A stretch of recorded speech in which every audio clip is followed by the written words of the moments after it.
Hello there, welcome along to Transfer Talk. We've got a month left of the window, and what a window it's already been. It's not over yet either. Many clubs are still keen to do business, and we look set for more big money moves. On the way, Joao Palhinha looks set to return to the Premier League with a move to Tottenham Hotspur agreed. Alexander Isak is still in Spain, training alone. Will he get a move away from Newcastle? And could Manchester United have a new goalkeeper for the new season? We'll tell you about their interest in Gianluigi Donnarumma.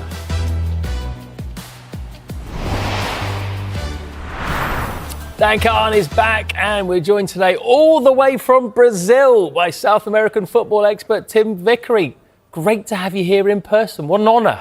Well, lovely to be here, and you keep giving me free water, and I'm going to come back. Yeah. I like this hotel. I know. You always make us look very scruffy as well with your absolutely dapper suits and If tie. people are looking at the suit, then they're maybe not concentrating on the content, and I can get free pass that way. Someone should have told me that a while ago. Right, we've got loads coming up with Tim. We're going to be talking about the Club World Cup, players to keep an eye on from the South American leagues as well. But before that, we're going to start with the big story of the day, and Tottenham Hotspur have agreed a deal to sign Joao Palhinha from Bayern Munich. Dan, talk us through the details of this.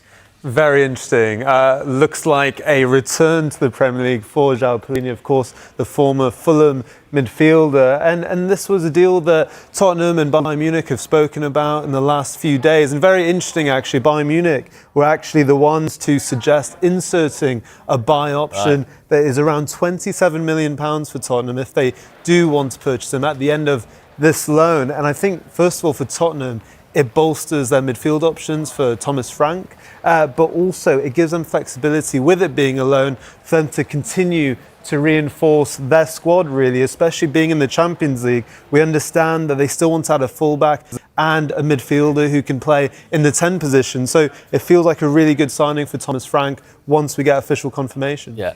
Looking at what he did in the Premier League when he was here with Fulham, what's he going to add to this Spurs midfield? Well, I mean, we can't look too much, say, at what he did at Bayern Munich because he was hampered by injury. But when you look at what he achieved at Fulham just there on screen, I mean, he was one of the most consistent sixes, you would say, in the league. I mean, he was so good defensively. That's a ridiculous number of tackles compared to number 2 on that list. Absolutely. And, you know, that's without the likes of Rodri as well and other great players in the league. And Palhinha, as you can see there as well. I mean, most yellow cards, fair enough. That is quite a few. But what I was so impressed with him was how he could really set the tempo in that deep position by incepting tackles. And I mean, Tim, looking at his comparisons there against Papa Matasar, Yves Bissouma, I mean, he really does stand out against the other options Tottenham have. Is there a conclusion here, Dan, that Paris Saint-Germain should be quaking in their boots at the thought of facing Tottenham Hotspur in the season curtain raiser? Well, or am I being too optimistic here? I think you're spot on, though, because I think, Tim, you have to tell me what you think, but I think Palhinha, and Matt, we spoke about it this morning, I think he is a signing. Now Spurs are competing in the Champions League. He elevates that midfield, I think. I think he brings that extra degree of defensive stability. I mean, what are your thoughts? Well, my thoughts is what happened last season can't happen this season. Anything that raises it a little bit is better. And PSG, I think, is going to be it's going to be an interesting test for the year ahead, isn't it? Absolutely. Yeah, Tim is partial to a bit of Spurs. I have to declare an interest. We should have said that. Right, let's move on to Luis Diaz because he's moved to Bayern this week, and Mo Salah has posted a tribute to his former teammate on Instagram, which we should be able to show you right now. Your energy, drive and passion on the pitch have left a mark that won't be forgotten. We were truly lucky to have you at Liverpool. It's been an honour to share part of your journey and success story as a teammate. You were more than reliable. You were inspiring as a friend, even more so. Tim, I want to start with sort of Diaz's point of view and how it's seen in Colombia before we get onto how Liverpool replace him. Is this seen as a good move for him? It's a big club by him, but is he also leaving Liverpool at the wrong time when you see all the signings they've made? Well, it might be seen as a surprising move, but over the course of the last few months, there have been lots of whispers in the Colombian press that he wanted out. Why? I really don't know. I don't know. But there's something happening there, and it made him want a future elsewhere. Now, I wonder, my learned friends, if in hindsight we will see last year as the final curtain for the house that Jurgen built, and with the signings and with losing a player of his calibre, that the slot era really starts now. Yeah, I mean, it's very interesting because when you look at what Diaz accomplished last season, I mean, we always think of him as a winger, don't we? But he actually played as a 9-4 slot a lot of last season as well. And although he did contribute 13 goals, 7 assists in the Premier League last season, as much as I'm sure Slot wouldn't have wanted to lose him, you also look at his age, 29 years old, 2 years left on his contract. Although we heard early in the window maybe Liverpool weren't keen on him leaving the club, would they realistically look to renew his contract in 2 years' time for the fee they received for him? I mean, they got over £20 million of profit on the winger. So I think for Liverpool, this made a lot of sense. And they retain their status in the window as being incredibly flexible and can still pretty much strengthen Slot's squad. And, you know, we know that they've been linked with the likes of Isak, what they've done already so far in this window. I mean, it's pretty happy and fun to be a Liverpool fan. From a Diaz point of view, Colombia are very close to confirming their place in the World Cup. They missed out on the last one. So this is big for him. You know, he has to get himself right going into to the next World Cup. It will be his big opportunity, and maybe a calendar that's a little less demanding than the Premier League. Maybe that's part of his thought process. Absolutely. Well, listen, I think he could be really good for Bayern. You've got him and Elise on the flanks, possibly with Kane as well. I'm sure Kane's happy about him coming. How significant is it the way, Dan, that Liverpool have handled this Diaz sale? Because we heard for a few weeks, not for sale, absolutely not for sale. Then we hear that Alexander Isak is potentially interested in going to Liverpool, and suddenly the Diaz deal gets done. Yeah, I mean, I think two things can probably be true at once. And as I kind of just mentioned a little bit, I think the opportunity for Liverpool to make such a profit on a player that realistically, would they have renewed in 2 years' time? I'm not quite sure. But then you also have to look at what else is in the market. And although they have signed Hugo Ekitike, he can play on either flank as well as a number 9. If Isak and they are getting maybe the impression that he could be available, that number 9 position, there's still maybe a few doubts over Darwin Núñez and whether he stays this window. I think Liverpool will continue to reinforce. That's what we're looking at. And if that is Isak or another number 9, that's clearly the gap Liverpool will look to strengthen before this window. Yeah, well, of course, the name Isak and Liverpool and Newcastle are all going to be mentioned together in the next few days. Let's move it on then and talk about the future of Alexander Isak. Keith Downey is live for us at St James's Park. Morning again, Keith, or I should say afternoon now, shouldn't I? Where do we stand then with Isak? And how do you think the club and Isak how keen will they be to get this situation sorted quickly? Well, firstly, I can't believe there's still a month left of the transfer window. I feel like I've been talking about Alexander Isak forever because this is becoming something of a saga. And yeah, look, I think they will need some form of resolution one way or the other fairly soon. And I expect to get some sort of acceleration to that next week. Once Newcastle return from their pre-season tour of Asia, they land back into the northeast on Monday, and I would imagine Alexander Isak will be back at the Newcastle training ground on Monday as well, and it will be a chance for Eddie Howe, the club's manager, to sit down and talk to Alexander Isak face to face. I would imagine it's been pretty difficult for him these last 10 days or so, with him being out in Singapore and South Korea and Alexander Isak being back in Europe. Now I say Europe because he's not here in the northeast on his own. He is and has been training this past 5 or 6 days with Real Sociedad out in San Sebastian. So that's not gone down well with the Newcastle United supporters, who are saying, look, if he's recovering from an injury, why is he not recovering here at the Newcastle United training ground? But you've got to remember the Newcastle United training ground is a bit of a ghost town at the moment. The manager, the players, all the backroom staff, physios, doctors, everyone is out there in South Korea at the moment. So it's pretty much an empty training ground here in Newcastle. Yes, it's an empty training ground at Real Sociedad as well, but what Alexander Isak has done is he's called upon his own staff. He's got physios, he's got sports scientists, he's got a doctor he calls upon, and he heads out to Spain quite often when he has an injury to try and get treatment from them. And it's an agreement that the club are actually comfortable with. Whether they knew that he had decided to head out there a few days ago, we probably will never know, but they do know about it now, and it's just another part of this situation that the optics of it don't look good at all. The fact that Isak has taken it upon himself to travel out to Spain to get treated and train and recover by himself doesn't look good when he could have brought his own team here to the northeast of England to do that. So as it stands, Isak is out there in San Sebastian, recovering, training, trying to get, I suppose, his body and his head into the right place as well. Without doubt, his head has been turned due to the informal approach from Liverpool 2 weeks ago, and Newcastle are far, far away over in South Korea getting on with their pre-season preparations. But I do expect a bit more clarity next week when the two collide back here in the northeast, and it's an opportunity for them all to sit down and talk about maybe the last week or 10 days apart might actually have helped, and it might allow Isak to look at the situation and think, hang on, maybe I've been a little bit too strong on this, maybe we need to sit down and talk and come to some sort of resolution. So look, Liverpool still haven't made a bid yet, and until they do, he's a Newcastle United player. Yeah. Well, Keith, Newcastle obviously want to keep him if they can, but one of the main reasons for getting this done quickly is that if he does leave, they're going to have to bring in some other replacements. So what are the options?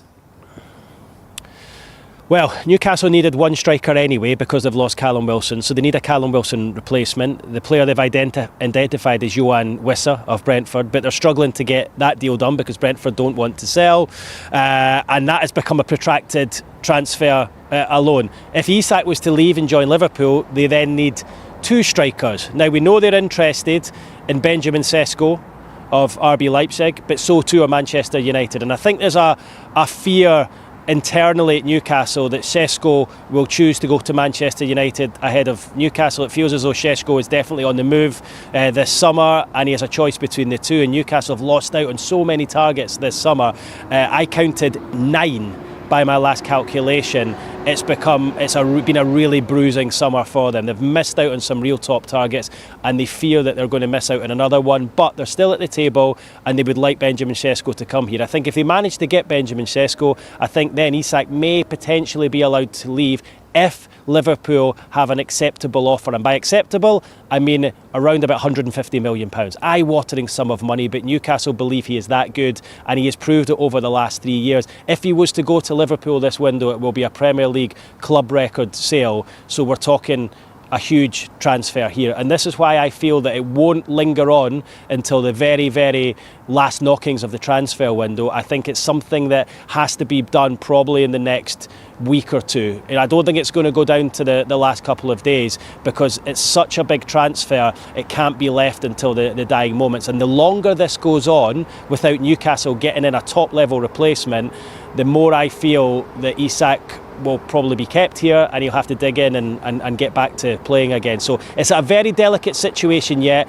Until Liverpool show the colour of their money, Newcastle don't have a decision to make. They want to keep their player, but Eddie Howe, if he does stay, will have to do the mother of all man management tasks with Isak to try and get his head back on the game, because without doubt he has been affected and his head has been turned by that informal approach from Liverpool 2 weeks ago, and that is why he has asked the club if he can explore a move away from Newcastle United. He's probably also going to have to win these Newcastle fans back over as well, who are very angry at his behaviour over the last week or so. Keith, we haven't got much time, I'm afraid, but briefly, when can we get an announcement on Aaron Ramsdale, please?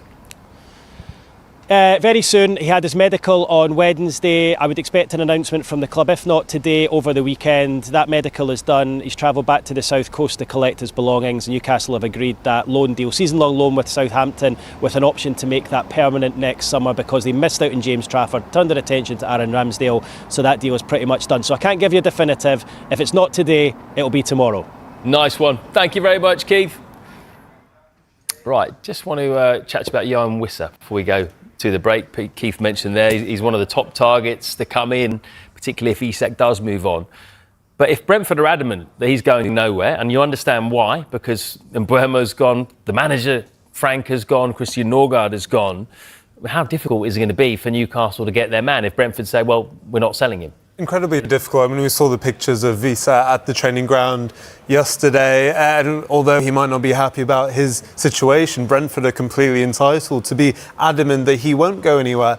I think with Newcastle, they are in a really difficult position. I mean, Keith mentioned it there. They have missed out on some top targets. And as most clubs do work, they'll have a list of priorities that they want in that position. And you look at their forward position, they have looked at the likes of Ugo Ekitike, Joao Pedro, Brian Mbeumo, and they've missed out on all three. So maybe it is Benjamin Šeško if he does go there instead of Manchester United. But for Newcastle, it's incredibly difficult because they're now whittling down that list. And I imagine they're getting to alternatives that they didn't maybe want to prioritise. And that is a difficult situation for Newcastle. Right, I should just say we've got some breaking transfer news from the WSL because West Ham have announced the signing of the Japan international Yu Endo. She joins on a 2-year deal from the Japanese side Urawa Reds. Also, just the day before the start of the new Scottish Premiership season, Aberdeen forward Pap Habib Gay has completed a permanent move to the Turkish Super League side Kasim Pasa. Stay with us because after the break we're going to get the lowdown on some of the big names from South America from Tim that are going to be playing in the Premier League this coming season.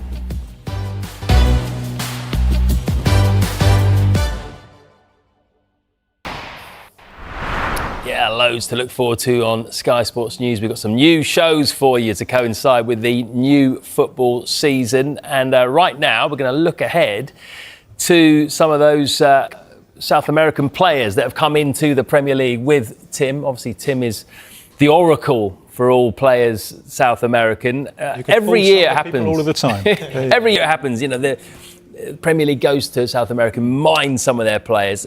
How about Esteval? So Esteval coming into Chelsea. We saw him in the Club World Cup. How big an impact can he make at Chelsea, even with all the other big signings they've made? Well, Mr. Rodrigo there at Real Madrid might disagree with this, but I think he's probably the biggest talent to come out of Brazil since Neymar. Really? Yeah, no, he's an astonishing talent. I mean, Chelsea have already seen this and suffered from it in the Club World Cup, and the goal that he scored against them is absurd. He's left-footed. He put an impossible shot in an impossible angle off his wrong foot. So straight away, if you're a marker, you're thinking, how on earth do I cope with this? Which way is he going to go? He's so beautifully balanced. He's like paper caught in wind. He really is an astonishing talent, I think this is a very significant moment because I think you could argue that the Premier League has never had a real absolute top draw Brazilian superstar because they've favoured Real Madrid and Barcelona. Now, he hasn't. He could have gone there. They all wanted him. He's gone to Chelsea. We're told, his agent said a few months ago, that the reason that they chose Chelsea was that Chelsea was the club that was most willing to see him as a number 10. Now, quite how they've had this conversation with Cole Palmer, I really don't know.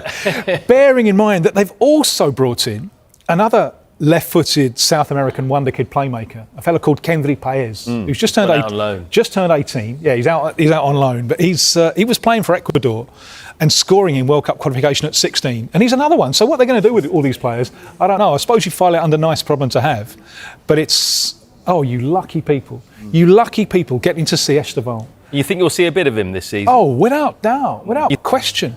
When he played a few games.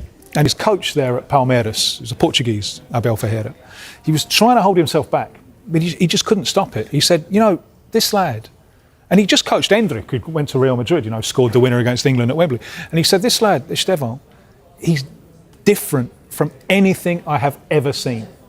Abel, he's got a playing career in Portugal and a managing career in Portugal, Greece and so on. He's been around the block. Pretty good phrase. Esteval is better, and he said to the club in a press conference, he said to Palmeiras, look, please don't sell him. Obviously that fell on deaf ears because Chelsea arrived with the money. Oh, you lucky people getting to watch the development of this player. One of the things that Abel loves about Esteval, he would use him as an example to the other kids. Look, if it doesn't come off, he just gets up and does it again. Yeah, okay. So he has shown, just at 18, that he knows how to cope with adversity. So there's a combination there of talent, of mental strength as well. I think he's a wonderful, wonderful player. You have got Chelsea fans salivating watching this show right now. Let's get through a couple more then as well. How about John Arias, who's gone from Fluminense to Wolves? What can they expect? Wolves fans to be happy about, I think. The way that the market has gone with South American players over the last few years, and the Vinny Jr. move gave a great boost to this, is get them when they're 18. And that has meant that some talents have slipped through the net. And Arias is 28 next month. And he really should have gone earlier. But they're looking at adolescence. They weren't looking. He's probably been up and around one of the top 3 players in Brazilian football for the last 2 or 3 years. What is he? He's a little pocket battleship, squat little figure. For Fluminense, he's been playing from the right wing, not on the right wing, because he's so good that you want to give him a free rein. Turns wonderfully well. Surges. When Fluminense... Right. Just going to have to interrupt you there briefly. We'll come back to that because we've got some significant breaking news for you. And Newcastle United have rejected an official bid from Liverpool for Alexander Isak. The offer is believed to be over £100 million, but hasn't reached Newcastle's valuation of the player. Newcastle do not want to sell, and they value Isak, as we heard from Keith Downey there, at around about £150 million. We will try and get Keith Downey back for you in the next few minutes and see what he's got to say about it. But, Dan, this is significant news, isn't it? We're hearing that the offer is over £100 million. Not quite sure how much more than that, but it's obviously short of 150 million. And you sense that it's going to take something close to that for Newcastle to play ball. Yeah, absolutely. I mean, we just heard from Keith there that Newcastle value Isak around £150 million. But then we also know Isak's a bit of where his mental state is as we speak, where he's obviously not joined Newcastle's pre-season trip. Of course, that's also because he's nursing an injury. But for him to be training in San Sebastian at his former club, Real Sociedad, it hasn't, maybe the perception isn't the best. And I think Isak has clearly made it clear to Newcastle that he wants to explore his options at this point of his career. 25 years old. I mean, his record at Newcastle is pretty fantastic in the Premier League. 54 goals in 86 appearances. For someone who arrived from Real Sociedad without a blistering goal-scoring record, who has really developed in the last few years, his progression has been mightily impressive. And I imagine he probably looks at the interest of Liverpool and thinks they desperately need a number 9, not having just won the Premier League title, but that is the main gap in their squad. And if Liverpool is showing their interest as Premier League champions and potential Champions League contenders next season, you can perhaps understand why a little bit his head is turned and he may want to entertain an offer. Newcastle, though, might not be as tempted. I mean, Tim, do you think it's a huge deal, this, isn't it? Do you think it goes as far as to say, if Liverpool get Alexander Isak, they will be red-hot favourites for the Premier League? And if Newcastle lose Alexander Isak, then that completely changes the outlook of their season as well. Oh, Keith made the point, this has to be done soon to give them time to get someone else in. This is showing all the signs of a kind of poker where it's going to go up and up and up, and they'll probably agree on 125 million. Well, good luck to Newcastle trying to find someone, because those goals, they're hard to replace, aren't they? They're really, really hard to replace. Yeah, well, we heard there the options were possibly Sesko, possibly Wissa, and as you mentioned, Newcastle need to get this done quickly if he is to leave, because there might not be that many options left in terms of replacements. Their situation at the moment isn't great. As Keith mentioned, Callum Wilson, he's out of contract. He's not an option. Who has been playing in pre-season so far? It's been 21-year-old William Masula, and that is not ideal for a club who want to push on in the Champions League next season across all competitions.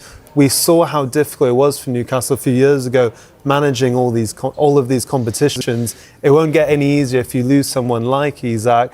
And we already mentioned a bit earlier on, the extra context is they've already missed out on some key targets in that number 9 position, the likes of Joao Pedro, Hugo Ekitike and the likes as well. Can I throw one more in there that they missed out on? Igor Jesus going to Nottingham really? Forest. We'll talk about him in a little bit. Yeah. But another one that maybe they should have been quicker off the starting blocks there. Yeah. Are you expecting Liverpool to come back in pretty quick with another offer here?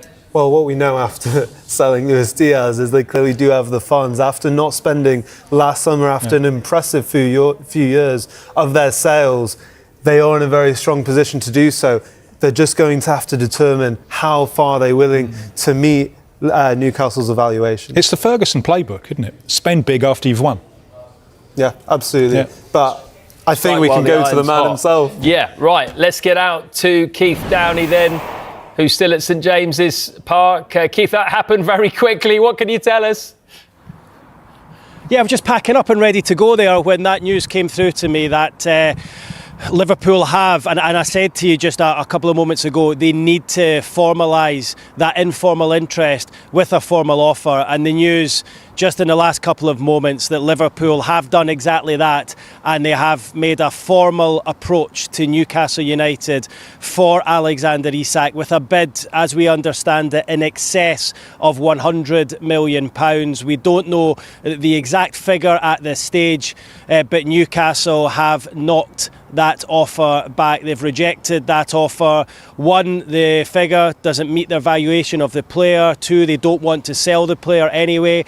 And three, they have yet to bring in a replacement. They're looking to try and bring in a top-level replacement for Alexander Isak if he does agitate enough to leave, and Liverpool managed to agree a fee with Newcastle, but they've not managed to do that. They've not managed to reach the level that Newcastle United are looking for, and as a result Newcastle have rejected Liverpool's offer in excess of £100 million for striker Alexander Isak, who of course is training and recovering on his own out in Spain at the Real Sociedad training camp. Newcastle are out in South Korea on their pre-season tour, so he's on his own there, away from the club. I was surprised that Liverpool hadn't made a formal offer with the two parties separated like that. I was surprised if it had gone on into next week. I'd said previously, but Liverpool have now made that formal offer for Newcastle. So in excess of £100 million.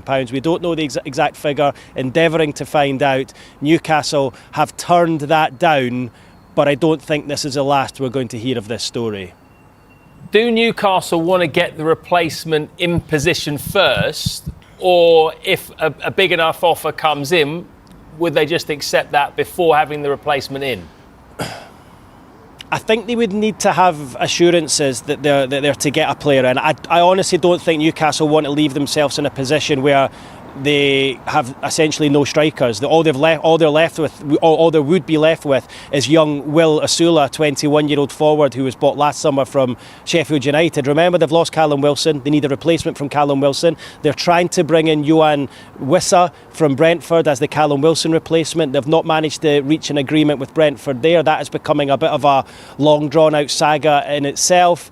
So if they were to lose Isak without bringing in a replacement, they've essentially got no first choice forwards to start the season or to start from. They need to ensure, I think, at the very least, that they have assurances or they've got an agreement in place with, for example, RB Leipzig for Benjamin Sesko. But that isn't close at the moment because Manchester United are also interested and have been holding talks with Sesko's representatives, and I think there's a little bit of an internal worry within Newcastle that Sesko favours Manchester United ahead of Newcastle United, which then leaves Newcastle back at the drawing board again. So look, I think Newcastle desperately would want a replacement for them to allow Isak to leave, but allied to that is the fact that Liverpool's bid isn't enough. It's not what they're looking for. So look, Newcastle doing a lot of work behind the scenes to try and bring in a striker. They don't want to start the season with an unhappy striker. They don't want to start the season with someone who's perhaps causing problems behind the scenes. Next week will be so interesting because Newcastle return on Monday, Isak will return on Monday. The two will get down and talk. I don't think we'll get any resolution to this over the weekend. It'll be interesting to see if Liverpool come in with a second offer. But that first offer turned down. Of course, they made the informal approach 2 weeks ago. I don't think personal terms will be a problem, but that first formal approach, a bid in excess of £100 million, turned down by Newcastle United this afternoon. 1, they want to keep Isak. 2, the valuation isn't met. And 3, as you rightly say, Matt, a replacement is not in place yet, and I think that's key for this deal. OK, so you expect Isak and Newcastle back on Monday then, and now that we've got this first bid, do you expect things to really accelerate next week? I mean, could it even be done next week? It could be done next week. Absolutely, it could. I said to you in the last update I did, maybe just half an hour ago, that I don't see this dragging on until the end of the transfer window. Like, Newcastle would want some kind of resolution. I think Liverpool would too. It's the amount of money that we're talking about. It's eye-watering sums of money. I don't think this is one that can be left to the dying embers of the transfer window. So I do expect a resolution one way or the other in the next week or two. But it's a huge transfer. It would be a Premier League record, this, if Newcastle are to accept. I mean, obviously, I'm saying in excess of £100 million. It could be 120, it could be 130. We're trying to actually get the exact figure on that at the moment, but we've been unable to find out, other than it's more than £100 million. I think if this is to happen, it will happen within the next week to 10 days.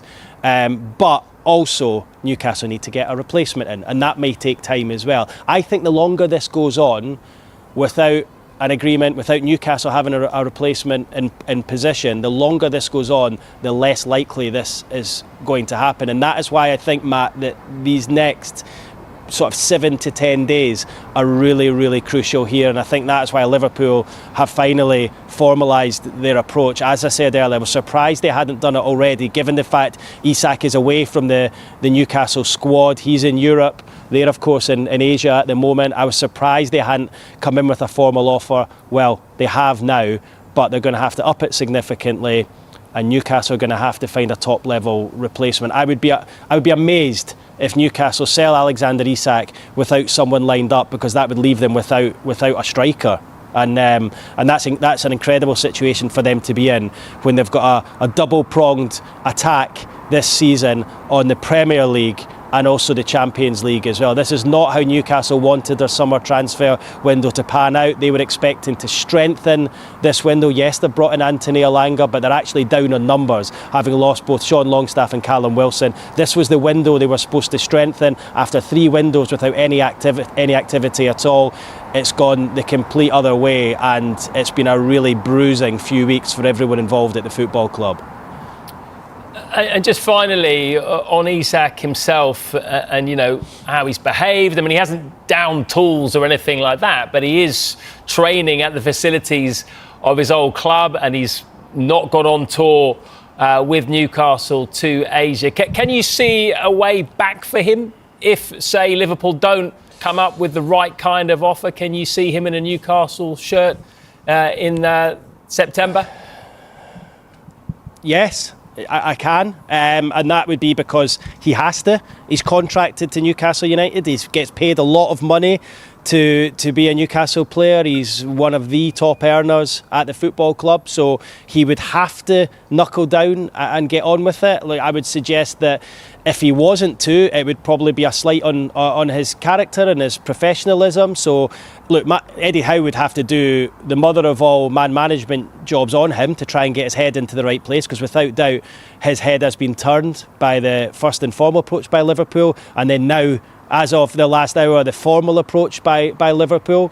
So he would just have to get his head back onto it. I can see a situation where he remains at Newcastle. I can also see a situation where he's wearing the red shirt of Liverpool. And I think it's 50-50 at the moment. We're at a really, really delicate situation. But as I said earlier, I expect to have some kind of resolution to this within the next 7 to 10 days, because this transfer saga can't go on forever.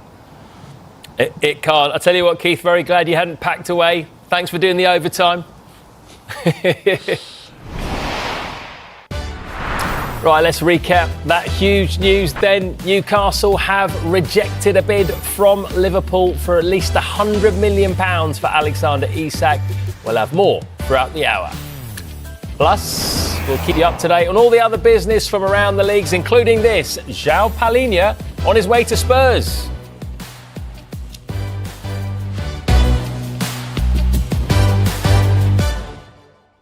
More on the huge breaking news in the past few minutes. Liverpool have had an official bid of at least £100 million rejected by Newcastle for Alexander Isak. Newcastle have made it clear this window that they don't want to sell their top scorer from last season and would only consider doing business for a British transfer record fee of at least £150 million. Isak informed Newcastle he wants to explore his options in this window and is currently training individually at his former club, Real Sociedad's training facilities, having become unsettled amid the speculation surrounding his future. Right, Dan, what happens next from here? I mean, it's very interesting, this saga. We heard from Keith Downey just before the break, and it feels like in the next week, 10 days, it'll be pivotal for this potential deal to happen or not. Because for Newcastle, as you said, they've made it adamant they do not want to sell their star player. I mean, the message it would send to their supporters, to the position the club are in, considering they are in the Champions League this season, they want to compete on all fronts. To lose your star striker wouldn't send a great message at all. But also, you have to consider they also don't have many other options at their 9 position. They've lost out on other targets, as we've already mentioned, likes of João Pedro, Brian Mbeumo, Ugo Ekitike as well. So that is their position. Of course it is. But Liverpool, of course, want to go on another level from their Premier League winning side last year. They easily won that title, but now they have other targets, the Champions League, for example. And really what we'll see now, having sold Luis Diaz, it is like for like in the sense of Diaz played as a striker for quite a bit of last season, not just out on the wing. So Slot is looking for that replacement. Darwin Núñez, future might be uncertain this window as well. So their target, it feels like, their number one target is Isak. Will they go in for that 150 million evaluation? Or Tim, as you said, will they meet halfway through the middle? I can't see Newcastle doing that because the message it would send to compromise. What about Núñez moving the other way? What about some kind of swap plus money deal? Now you've opened a can of worms. Throw that into the cauldron of speculation to see what will emerge. Absolutely. I think one thing's for certain, though, is Isak is clearly unsettled, of course, training in San Sebastian at his previous club, Real Sociedad. And as Keith mentioned, it becomes very precarious for the club. You're right, because do you settle with an unsettled player going into the new season? One thing I do want to say is Newcastle play Liverpool on August 25th on Sky Sports. Very excited for that already, because that could be very awkward, or it could be a way for Isak to get into the hearts of those Newcastle fans once again. Excited about that anyway. No, I'm super excited. Right, another huge story today. Joao Palhinha is on his way to Spurs. It's a loan deal with an option to buy for £27 million. This, though, is him today at Bayern's training ground. I wonder if he is saying farewell. We've got more transfer news to bring you. RZ Alkmaar left-back David Mola-Wolf is travelling to England to undergo a medical ahead of his £12 million move to Wolves. We revealed last night that the club had agreed an initial fee of £10 million plus £2.1 million in add-ons. And of course, Tim Vickery's here. He's been waiting patiently. We're going to get back to his South American players to watch out for in the Premier League. Stay tuned.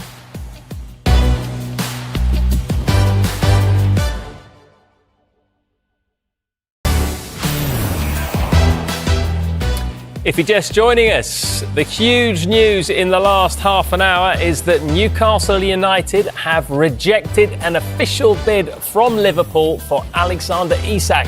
The offer is believed to be over £100 million, but hasn't reached the valuation of the striker. Newcastle do not want to sell, and they value Isak at £150 million. Big news there, but it did rudely interrupt our chat on South American players in the Premier League. Tim's already explained how Estevao could be the next Brazilian superstar. We were speaking about John Arias as well, who's going to Wolves from Fluminense, and he should be able to hit the ground running because he's an experienced player. I was telling you that for Fluminense he's had a free role playing from the right wing because he's the most important attacking player. For Colombia, because they're carrying James Rodriguez, the former Leverton number 10, he has to play in a disciplined midfield trio. So he's shown that he can knuckle down, he can do both roles. So he's a versatile little soldier ant who I think will give good service to Wolves. Soldier ant, that's a good way to describe a player. Forest, they've bought 2 players from Botafogo who won the Brazilian League a couple of years ago, didn't they? Igor Jesus and Jair Cunha. What can they expect from those 2 players? The one to be excited about is Igor Jesus, who's 24, centre forward, complete package. At his best, there's a little bit of Drogba in him, because he's a one-man forward line. Strong, quick, mobile, can work the channels, can combine, is a demented first line of defence. I mean, he really defends with heart and soul. There's so much to his game. Spent 4 years in Dubai. Botafogo brought him back on a free last July as relative unknown in Brazil. By September, he's playing for the national team. And I really think there's a player there. That's someone that Forest fans can be very, very excited about, because he's like a one-man forward line. The other fella, Jair Cunha, he's a 20-year-old centre-back. He's a man mountain. He's massive. He might struggle a little bit more. He's much younger. He's only 20. And he had a great game when they beat Paris Saint-Germain in the Club World Cup, defending very, very close to their own goal. And PSG, they don't have a lot of physical presence. Get him in open space, I think he's a bit more vulnerable. And despite his size, I think he can still be bullied. So I think he's someone, which is understandable at the age of 20. They'll need a little bit of work on him. So Igor Jesus, throw him straight in, he'll be great. Jair Cunha, I think, is more one for the long term. Lucas Perry has been signed by Leeds. They've had issues with their goalkeeper position for a while now. Presume Perry is going to come in as the number 1. Is he a possible solution to that problem? I think he is. Now, Brazil has become a terrific producer of goalkeepers. And if you watch the Club World Cup, almost all the goalkeepers play very well. Lucas Perry, he had a great season with Lyon. And I think this helps him out. He had a year with Crystal Palace. Roy Hodgson didn't use him, but he's had a look at the Premier League. He's a giant figure. He's like his arms are like pipe cleaners. He just sticks them out. He gets in that top corner, and he was with Botafogo before. And there was a time, there was a spell when he was just unbeatable. I think he's a very, very good goalkeeper indeed, and I think he'll be an excellent signing for Leeds. It's a good South American intake coming into the Premier League this summer. Okay, we've only got about 30 seconds or so, but in about 20. Do you think Rodrigo, will we see him in the Premier League, possibly with Arsenal? I don't have your red and white sympathies, but I would love to see it, because... Totally impartial. Remember what Jude Bellingham said about him? That he was probably the most talented, but he had to sacrifice himself so much for the team. There's only so many can be top of the totem pole at Real Madrid. I would love to see him go to where he can be the number 1. He can play wide, he can play centre, whatever you want, he can do it. I think he deserves the platform to show that he can. And if Arsenal give him that platform, fair enough. Oh, I'd love to see him. Tim, what a pleasure to have you in. Please come in again soon. I will. Don't want to just do you on Zoom from Rio. We get very, very jealous. Thank you guys for watching. On Monday morning, we're back with Asmir Begovic on Good Morning Transfers, 9 o'clock in the morning, and Kevin Hatchard on Transfer Talk. We'll see you then.